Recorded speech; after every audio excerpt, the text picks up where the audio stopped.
800 years ago, this man called Temujin, and better known as Genghis Khan, the king of the universe, managed to create the largest empire ever known in the history of humanity. It all began in the year 1190 when Genghis Khan managed to bring together the different nomadic tribes of Mongolia in a single powerful army of 200,000 men. This and his undoubted military genius enabled him to conquer vast territories stretching from the Pacific to the heart of Europe and from northern Siberia to India, Iran and Turkey. His armies, relatively small, highly disciplined, extremely well coordinated and with innovative military skill and great mobility, were organized into tumans, a basic formation of 10,000 warriors on horseback. The Mongol hordes lived out in the field and their battle tactics consisted of surprise attacks, charging at the enemy flanks and rear guard before launching heavy cavalry assaults. With the end of the Khan dynasty, a series of civil wars threw the country into confusion until in 1578 Buddhism was established as the form of government, under the leadership of Altan Khan. 2 centuries later, Mongolia came under Chinese control until 1924, when, with the creation of the Soviet bloc, the country converted to communism and became a satellite of the USSR. With the arrival of the Russians, Mongolia underwent rapid changes, modernizing and industrializing. Buildings, bridges, roads, railway lines, factories and schools were constructed. And the nomads looked on in astonishment as virtually overnight, their country was transformed from a primitive feudal society to the progress of the 20th century.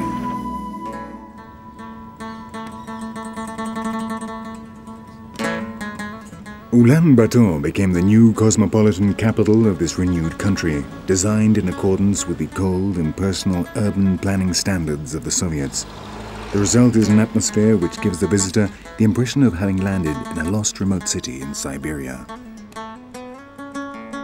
But with the fall of the Berlin Wall in 1989 and the consequent disintegration of the Soviet bloc, the Russians left just as quickly as they had arrived. And overnight Mongolia was completely paralyzed, suffering political and economic collapse from which it has still far from recovered. Since then, the city has rapidly deteriorated and its inhabitants struggle to survive as best they can. The situation in rural areas is also dramatic, and every day hundreds of families arrive in the city fleeing from poverty and hunger. The new settlements which have been established in recent years have doubled the surface area of Ulaanbaatar, and it's calculated that around 40% of the city's inhabitants still live in gers, the houses of the nomads.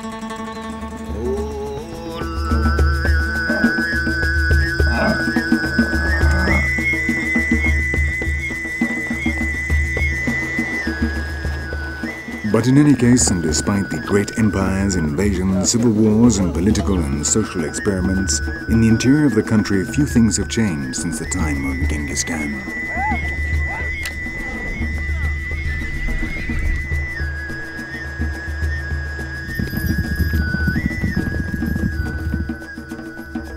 On the vast Siberian steppes where winter lasts for 10 months, the life of these nomads is virtually the same as that of their ancestors.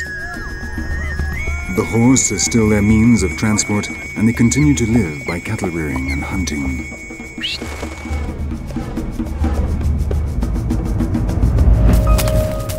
This is the story of 3 ethnic groups which, though they inhabit the same territory, have different cultures and traditions. But with one common denominator, they are all heirs of Genghis Khan.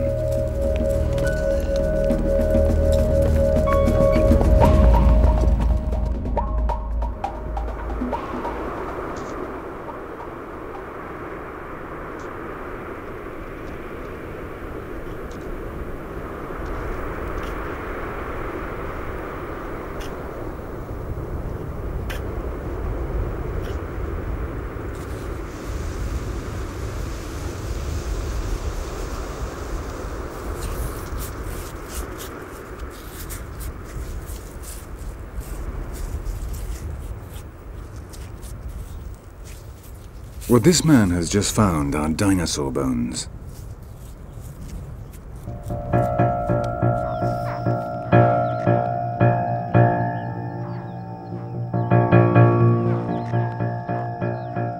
Since Roy Chapman Andrews, whose life inspired the character of Indiana Jones, discovered the first dinosaur eggs in the Gobi in 1921, this desert has become a magnificent laboratory for scientists and paleontologists.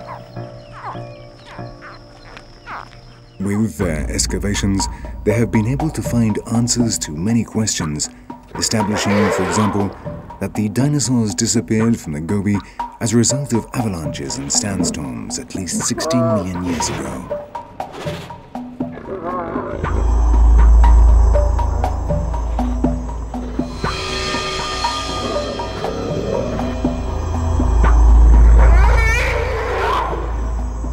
The most important discovery was made in 1993 when a joint team of American and Mongolian paleontologists, sponsored by the New York Natural History Museum, found over 100 complete skeletons and a number of fossils of dinosaurs incubating their eggs, some of them with the embryos still intact.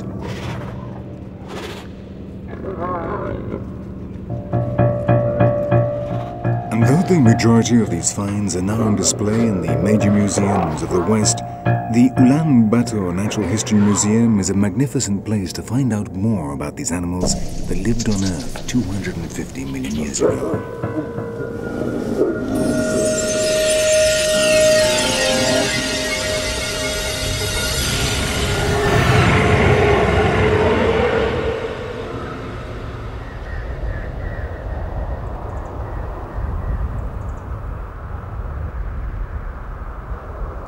The Gobi is an extreme arid desert covering a third of Mongolia. Traversed by ranges of sand dunes constantly lashed by the wind, the first European to cross it was the Italian traveler Marco Polo in 1275.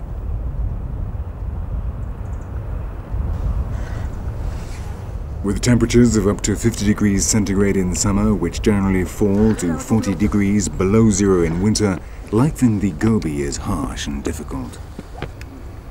With the arrival of summer, the nomads of the desert card the wool to make felt canvases which will protect the ger during the long, cold winter months.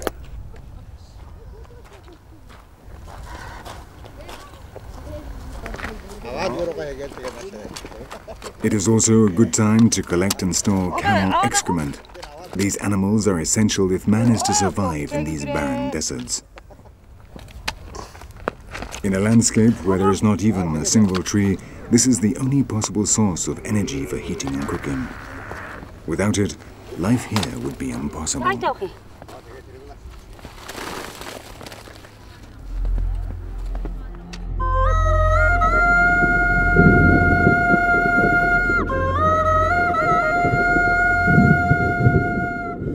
But every year with the summer storms, the Gobi gives a brief respite to its inhabitants, and for a few weeks the miracle of nature returns to the desert, covering everything with a fresh green blanket of grass.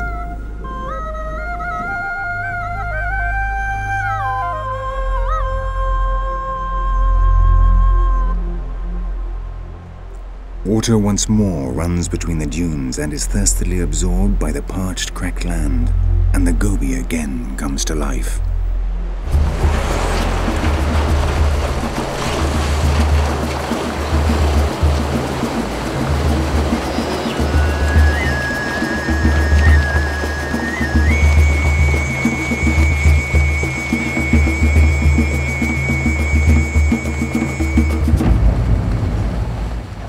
What, until just a few days ago, was simply stone and dust, now takes on the appearance of a lush garden, with all the variety of greens you could possibly imagine.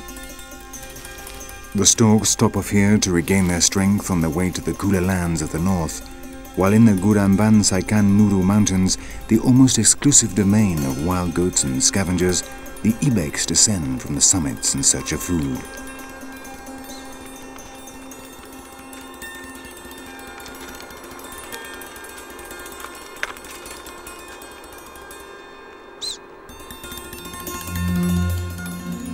Wherever it is possible, grass grows and the Gobi is transformed from an extreme arid desert into an incredible, almost surrealist landscape.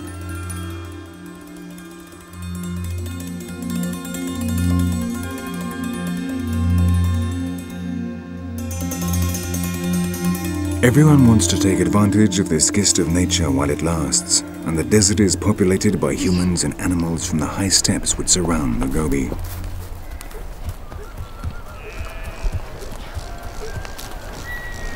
In a country where 60% of the population are nomadic cattle breeders, with over 35 million head of cattle, fresh pasture is the most precious commodity of all, and each family will try to lead its herds to the best places.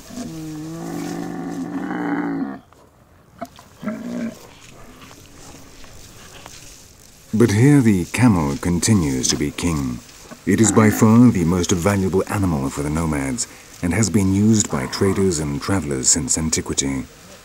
For these ruminants, now is the time to store energy, and their erect humps are evidence of this, an unmistakable sign that they are well fed. If they do not work, they can go for up to 10 months without drinking water, living on their accumulated reserves and losing up to 25% of their weight without suffering any consequence, because the water they lose is only from their body tissues and not from the blood, so the heart does not have to make any additional effort.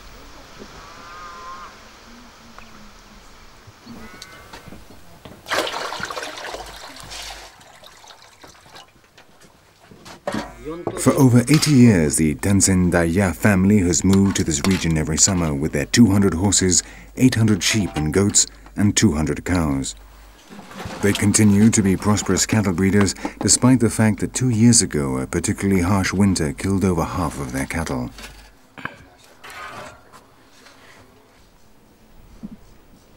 The Tanzendaya live in a camp composed of 4 gers, the traditional shelter perfectly adapted to the needs of nomadic life. It is cheap, large, can be put up and taken down very quickly. It is easy to transport, robust, cool in summer, and warm in winter. The gers always face south, and the entrance is painted in bright colors to ward off evil spirits. Inside, the stove, which also serves as heating, stands in the center, and around it the beds, a few pieces of furniture, and most of all the Buddhist shrine.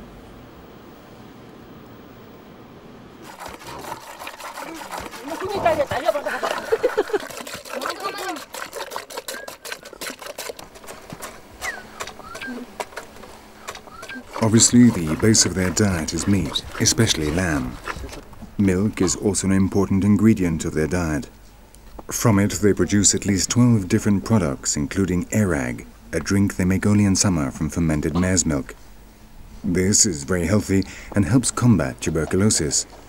They also drink agi, an alcohol made by distilling cow's milk, which they have been making for thousands of years.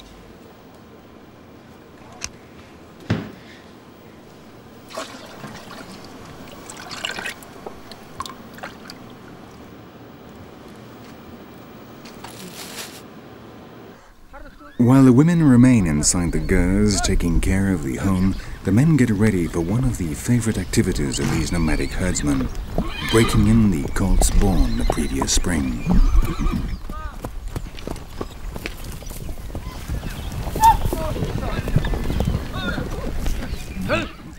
Under the direction of Ninten Pasara, the chief of the clan, the riders round up the horses, trying to make sure the untamed colts are trapped in the center so they can be caught using a pole. The Mongols never mark their horses or give them names. They distinguish them by their color and have over 200 words to differentiate them.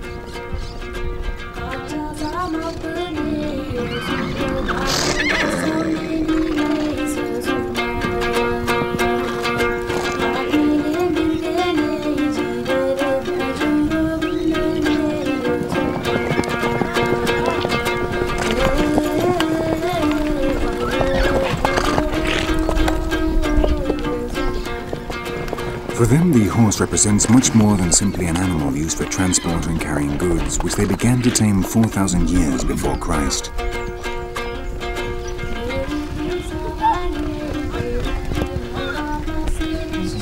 Small, fibrous, and incredibly resistant, with great strength, greatly out of proportion to their size, these horses were key in enabling Genghis Khan to create such a powerful army. The chronicles tell us that the soldiers slept on their mounts while they continued to travel through the night. When food was scarce, they even drank the blood of their horses.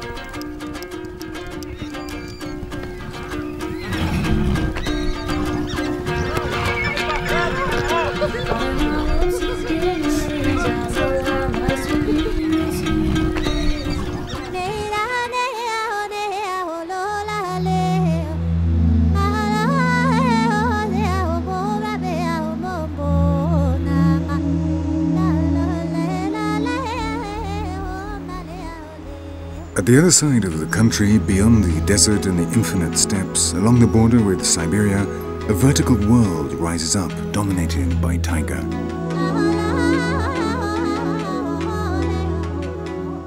Taiga is a Russian term for the northern forests composed of firs, larches and silver birches, perfectly adapted to the strong winds and the low temperatures.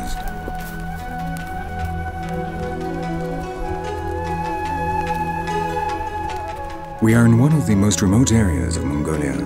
Here there are no roads and settlements are connected only by the paths trodden by the nomads.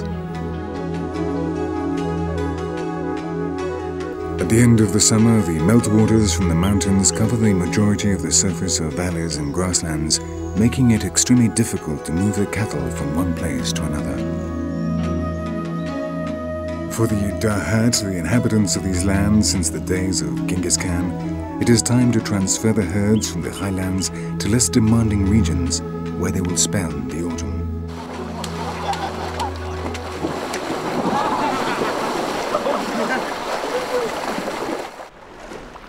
The Dahat can move up to 15 times a year in search of more fertile pastures or places where the wind is less fierce. In winter, however, when grass is scarce, the families must separate and search for food independently.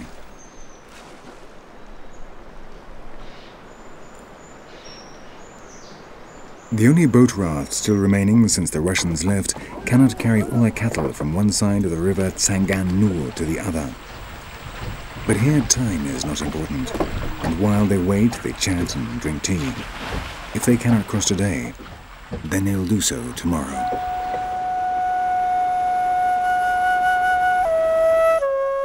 While it is still summer in the lowlands, up in the valleys of the Dokhotsayani Mountains, autumn arrived several weeks ago, suddenly and without warning.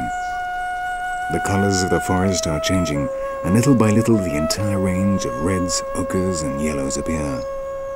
This is the home of the Tsatan, one of the smallest and least well-known tribes in Asia.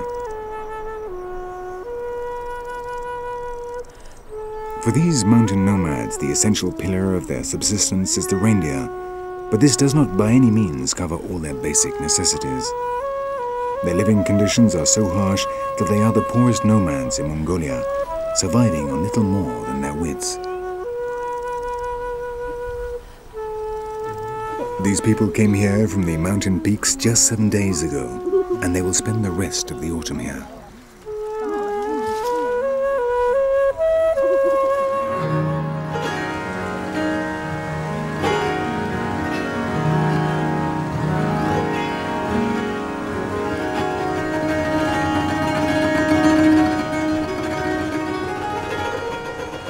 Though it is only at the end of August, the first snows appear and gradually the forest is covered in a blanket of white.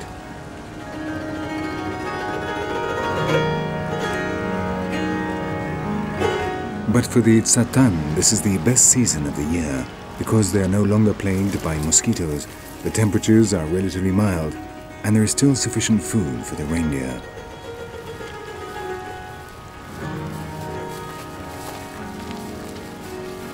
Their day begins with the milking of their animals. At this time of year, the reindeer are milked twice a day, and from the milk they make butter, a cheese called aurul, cream and yogurt. Smoked meat and wild berries complete their diet.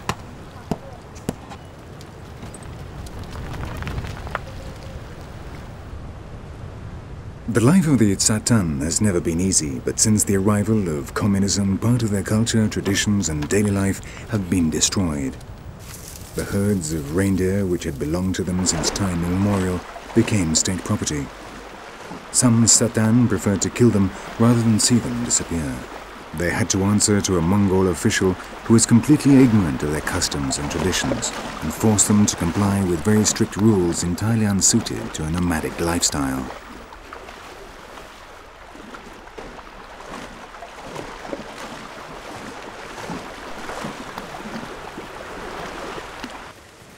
Once they have been milked, the reindeer are released and spend the rest of the day grazing in the mountains.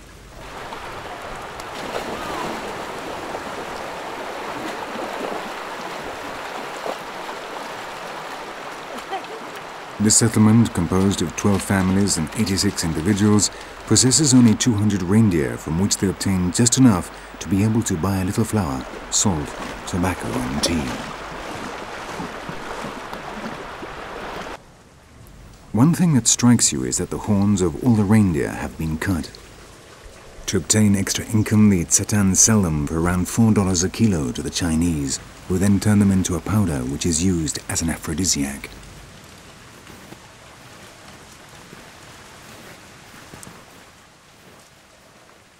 While the reindeer peacefully graze up in the mountains, the families remain inside their tents, around the comforting warmth of the fire.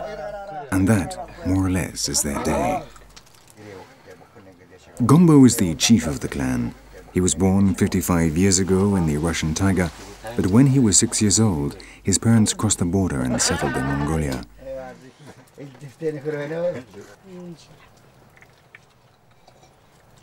He is married to Sendeli, who is 50, and together they have had 8 children, of which only 4 survive. Their eldest daughter has just had a baby, whose father is a Dahat. This is unusual among the Tsatan, but in these desperate times they must seek to escape poverty, whatever way they can. Until just a few years ago, the women only married men from other clans, but of their same ethnic group. But as they now number just 200, the Tsatan have begun to suffer from inbreeding, causing malformations and illnesses. The Mongolian government accuses them of sexual relations between cousins, brothers and sisters, and even parents and their children.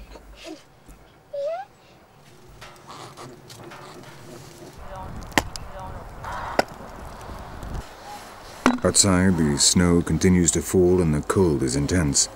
The youngest chop wood. The fire must not be allowed to go out.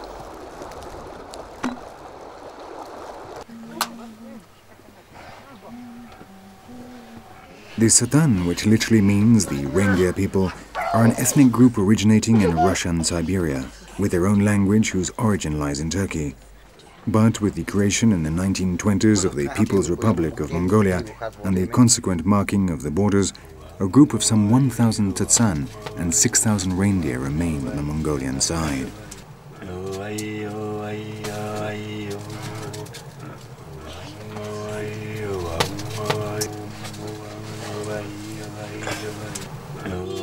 Between chaps and cups of tea around the fire, another day comes to an end.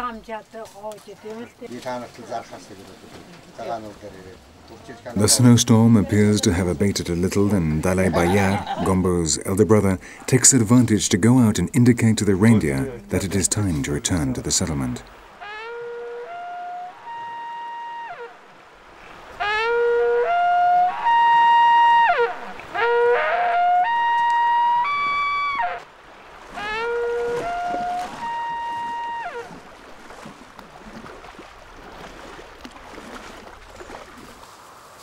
When the sun goes down, the taiga will become the domain of the wolves, which systematically attack their herds. The loss of an animal is a real catastrophe for the family economy, which is already down to the bare minimum. Every year, fewer reindeer are born, as the problems of inbreeding also affect them, causing diseases which they transmit to people.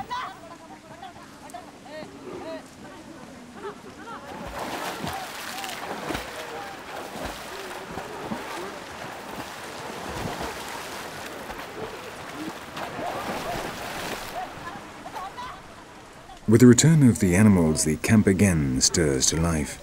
Each family separates its reindeer from the herd in order to milk them and give them salt. Then they prepare dinner, a little milk or yogurt, and, if they are lucky, some rice.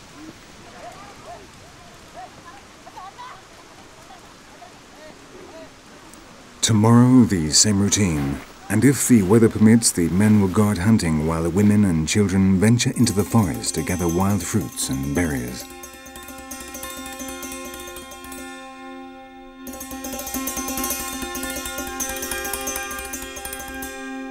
That is a day in the life of the Tsatan, a tribe which unfortunately would appear to be doomed to extinction.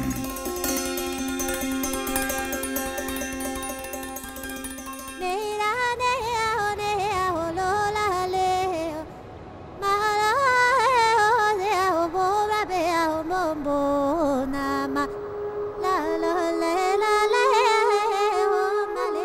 In the Altai range, winter has arrived with even greater force than normal, and at the start of October, a thick layer of snow already covers the mountains.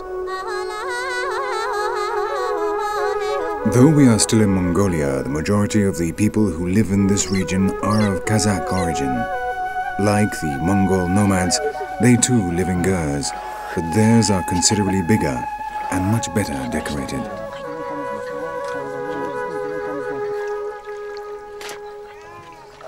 Despite the fact the land in which they live is extremely poor, the Kazakhs are prosperous herdsmen, and it's not unusual to find families with 1,000 head of cattle.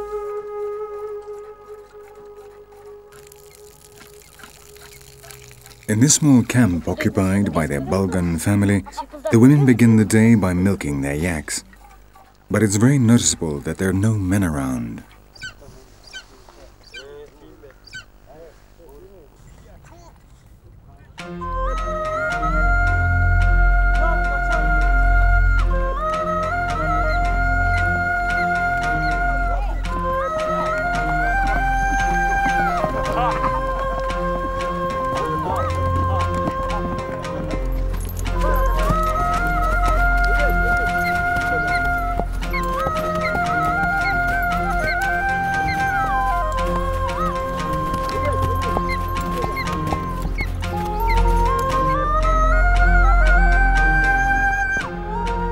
Nothing could be more exciting and enjoyable for a Kazakh from the mountains than to go out hunting with his eagle.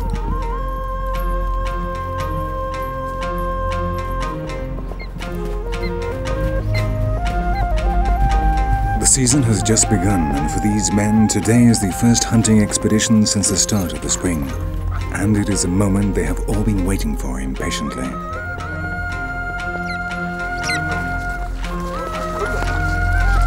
According to an ancient law, the hunting season cannot begin until the first snows of winter arrive, which is normally in the month of October. That way, they give possible prey a respite, so they can breed and raise their young during the summer months.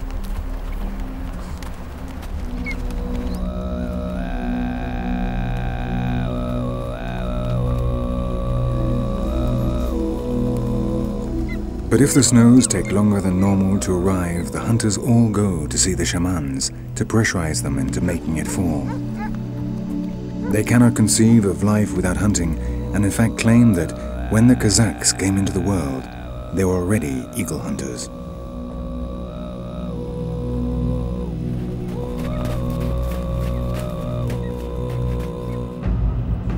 This tradition, which stretches back over 1,000 years, was inherited by the Kazakhs from their Turkish ancestors, and they were already practicing it when they first emerged as an ethnic group back in the 15th century.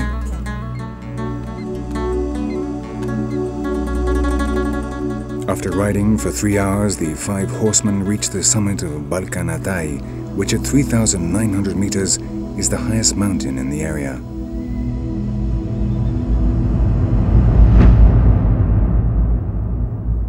From here, they can look out over a number of valleys and nearby mountains. During the hunts, they prefer to move around the highest peaks and rarely launch their eagles from further down the slopes.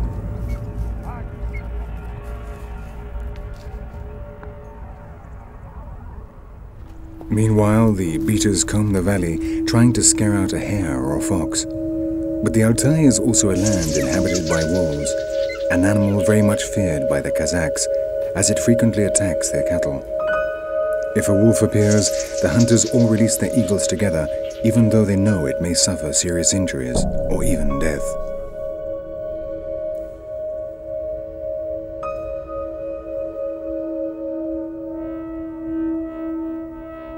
Now, all they can do is to be patient and wait.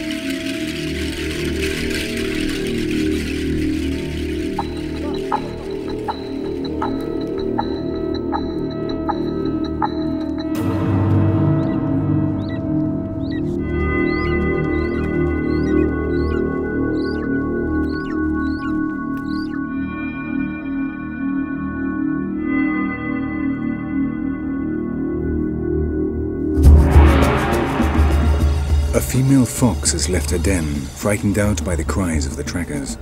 With his old binoculars, Khosan does not let her out of his sight.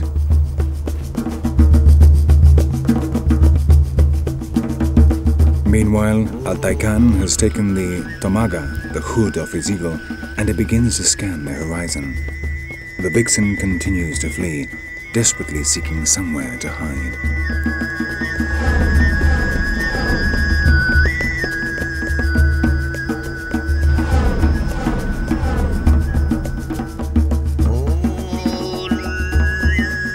The eagles of Kumar Khan and Talai Khan have just spotted the prey and immediately shoot off towards her.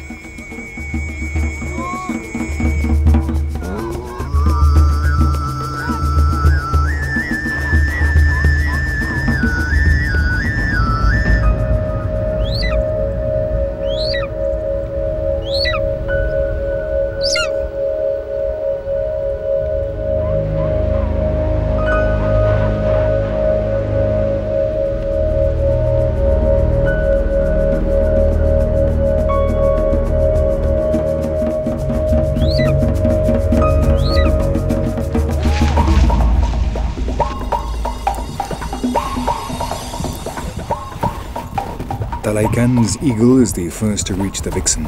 Talai Khan sets off at a gallop down the mountainside in the hope of getting there before the precious fur of the prey is damaged, or before the vixen fighting for her life wounds his eagle. But miraculously, the vixen has managed to get free from the claws of her predator, and wounded runs off trying to escape, but she will not get far.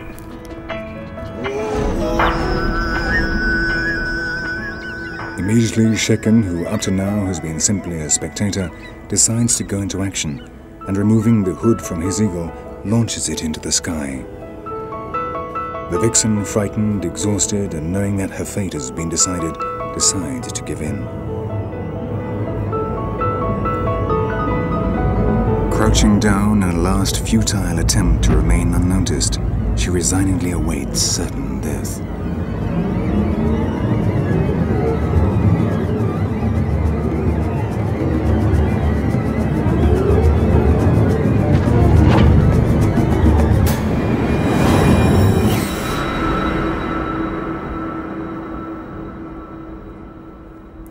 After immobilizing her rear legs, the eagle attacks the head of the vixen, paralyzing it with the tip of its claws, capable of applying pressure of hundreds of kilos per square centimeter. When Talai Khan catches up with the eagles, the vixen is already dead. Now he must free it from the claws, a by no means easy task.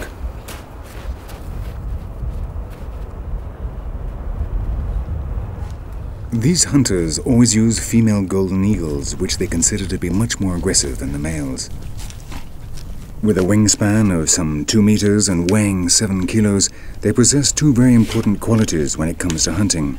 Their speed, they can reach up to 160 kilometers an hour as they swoop down, and their extraordinary sight, perhaps 8 times as acute as that of humans.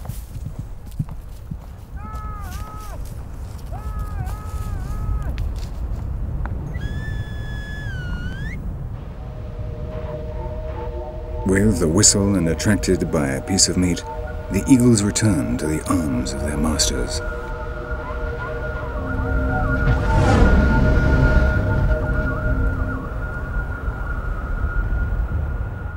Talai Khan began to learn the noble art of hunting when he was just 6 years old, and in his family there has always been a great hunting tradition.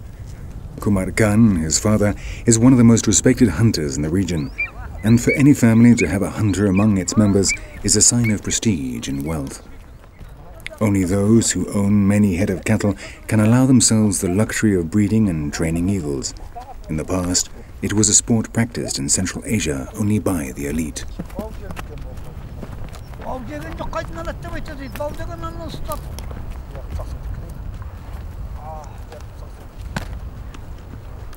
The Cossacks use nets to trap eagles when they have just eaten and so are unable to fly.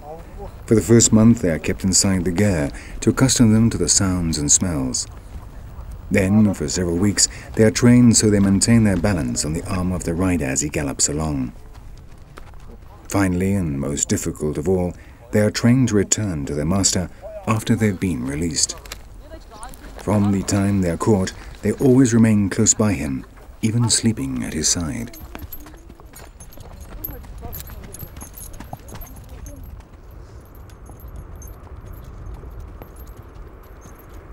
In the middle of October, this far north, the days become increasingly short, and though it is only 2 o'clock in the afternoon, it is time to return to the camp, and the hunters set off down the mountainside.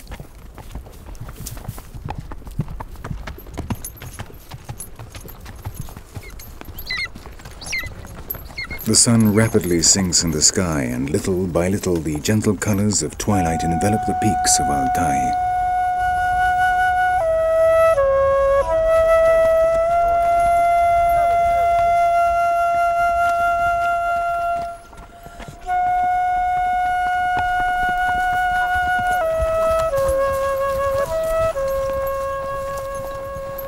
In the dying light of day, the Kazakh hunters reach the camp where a fine meal of lamb awaits them.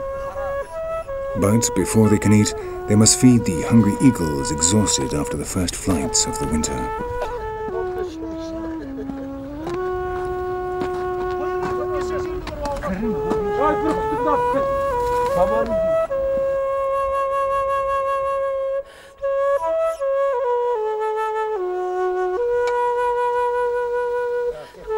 Kumar Khan, the master hunter, gives them cow liver to eat in a wooden bowl so they won't damage their beaks. Each one of these birds of prey can eat 2 cows in a single year.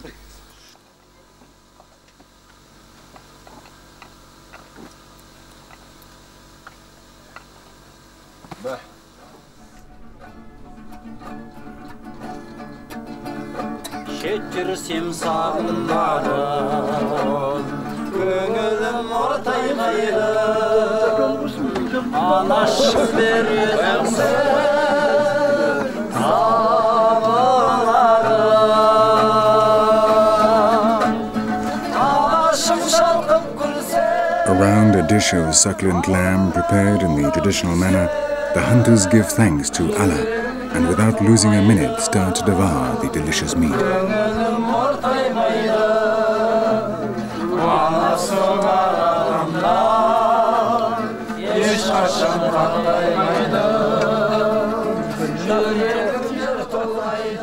But tonight is a special night, and not just because they are celebrating the start of the hunting season. Tomorrow, the 5 friends will set out for Jorjok, a small settlement 4 days' ride away, where a group of hunters is going to meet for the first time to hold the competition. The rest of the family will pack up camp and move to their winter home.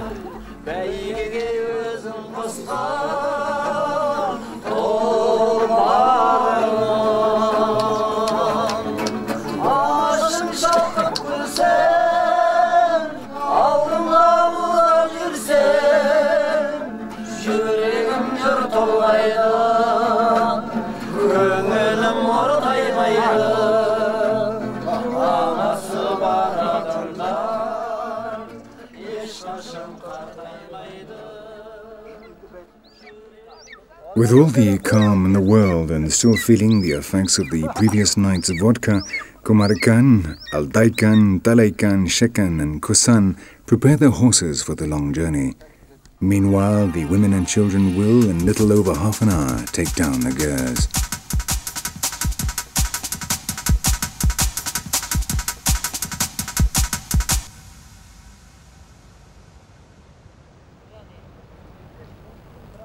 Unlike the other nomadic tribes of the country, the Kazakhs spend the winter in small houses made of wood and adobe in the lowlands, which make the temperatures of 45 degrees below zero, normal at this time of year, slightly more bearable. They are seasonal nomads. That is, they only migrate 4 times a year, coinciding with the seasons.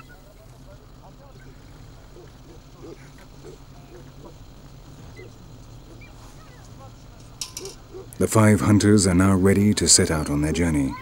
They will ride for 6 hours a day, resting each night in the Gers they find along the way. If all the nomadic tribes on Earth can be said to have one thing in common, then it is their hospitality.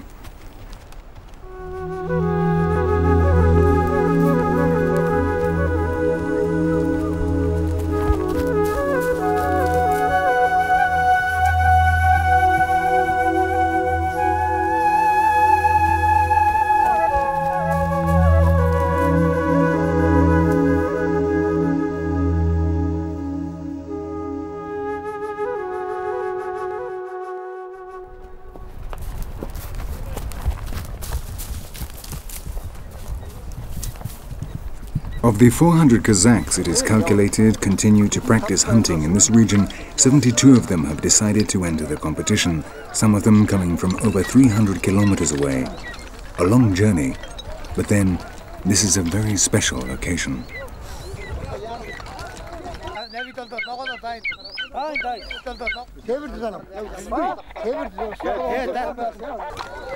They all come dressed in their coats called chapan and the characteristic caps of silk and wolf fur, which are called kepesh.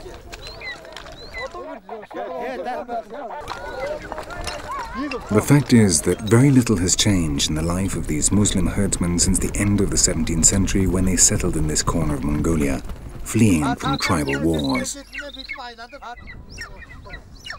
A century later, after a number of devastating incursions led by a Manchu emperor and which annihilated the Mongols of the region, the Kazakhs gained control of this harsh, extreme land. Today, and because they are isolated by the Altai Mountains and the river Hovd, these hunters have been able to preserve their language, their cultural traditions, and their identity as Kazakhs.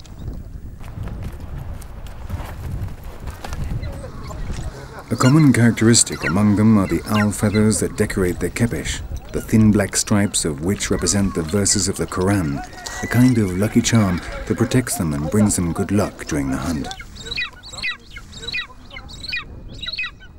The tomaga, the hood that covers the head of the eagle, is also decorated with silver incrustations, a sign that the owner is not doing too badly in life.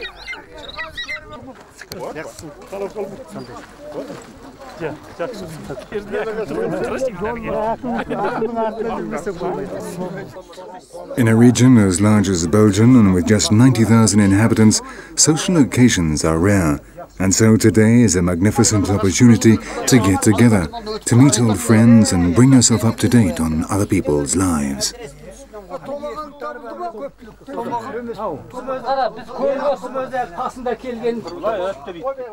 The atmosphere inside the gers is extremely animated.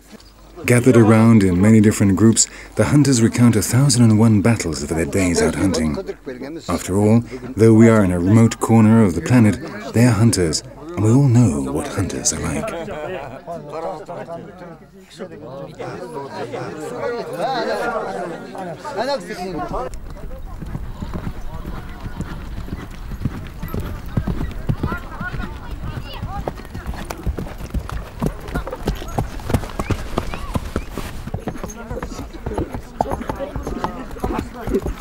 With so many people, it's also a good chance to practice cook bear, a very popular game in Central Asia, which the Kazakhs have been playing since time immemorial.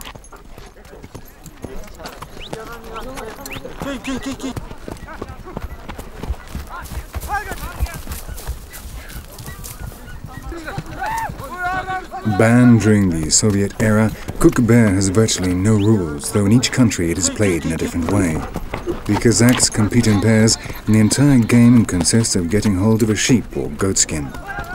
At the end, the winner leaves the skin on the ground for the other competitors to fight over.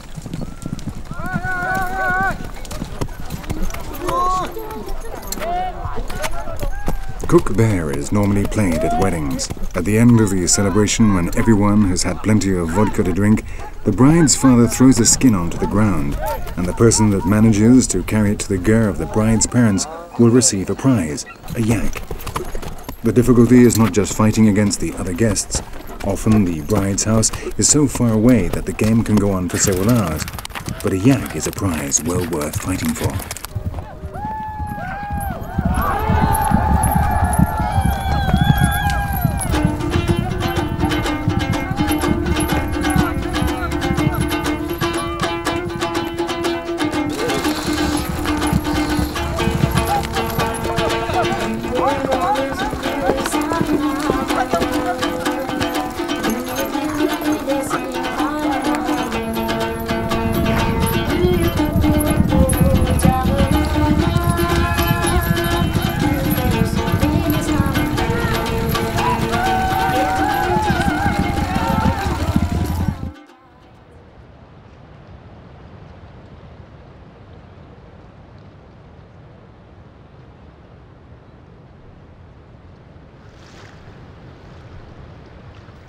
The day of the competition dawns clear and sunny.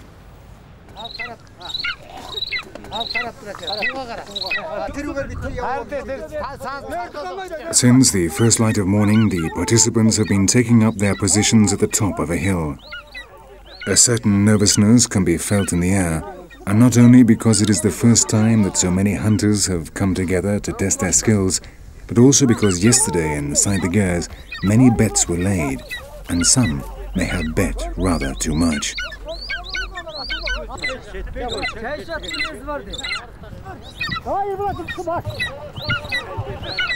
The first part of the competition consists of releasing the eagles one by one on the signal of a pennant towards a fox skin pulled along by a horse.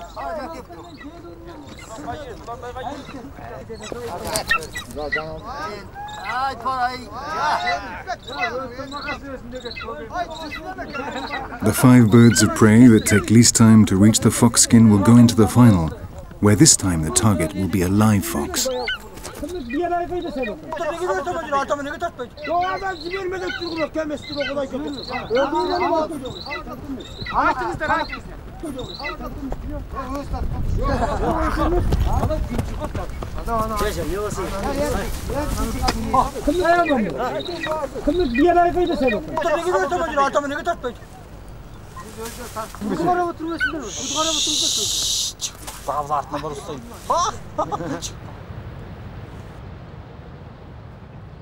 Evening is drawing in and the 5 finalists are ready for the grand final.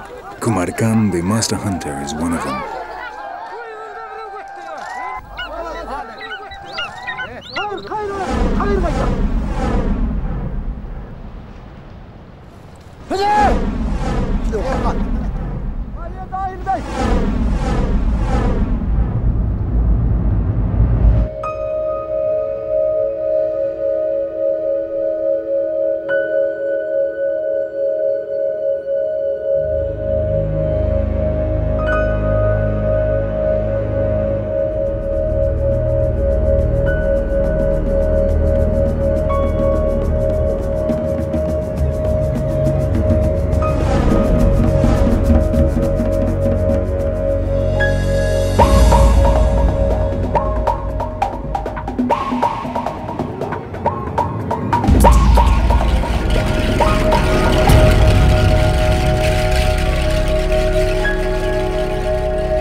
The competition has ended and the participants go to collect their eagles.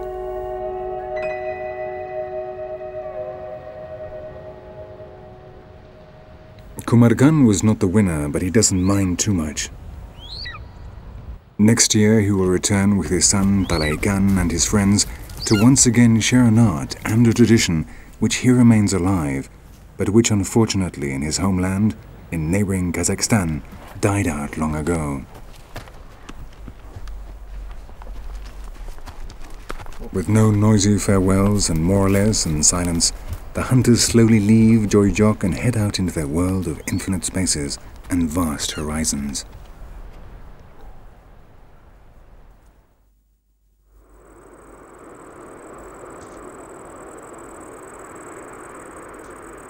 In the Gobi Desert in the middle of October, the grass is drying.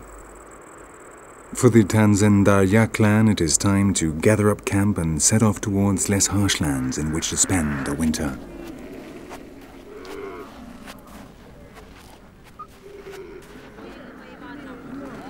The cattle and part of the family left at daybreak, while the rest have remained loading the camels and organizing the caravan.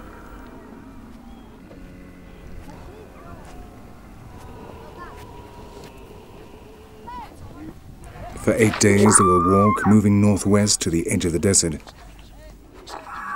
Then, at the start of spring, they will travel up into the highlands of the steppe, only to return later to the Gobi. That is what their ancestors did, that is what they do, and that is what their children will do.